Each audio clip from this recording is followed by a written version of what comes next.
Assalamu alaikum, hello and welcome back to my channel GSM South Africa. Today's video we are going to show you how you can fix this issue if you are getting this type of error on your MacBook while you are installing the new macOS. So it's very simple because you just need to change one thing to fix this issue. So just watch this video nicely.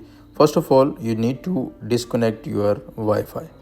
Okay, just switch off your Wi-Fi and then go to utilities and press on terminal.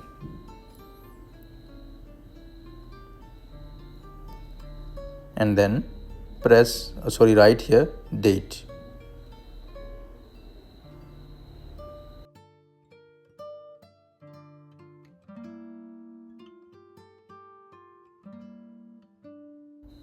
As you can see here, the date is showing 2021. We just need to change our date to all dates.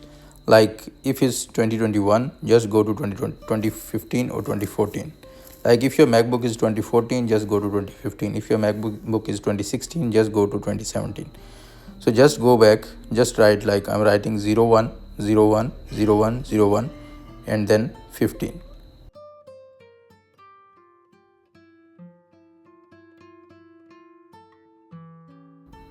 As you can see here, your date is set to 2015. After that, go to terminal and just close it and then press on restart it.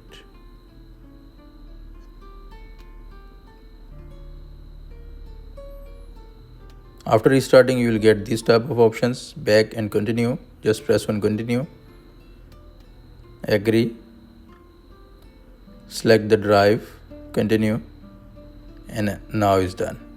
So this is the way you can just change your date to all dates.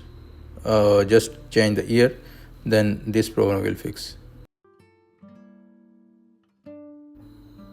Thanks for watching and don't forget to subscribe GSM South Africa and hit the bell icon also so you will get all the notifications for the new videos.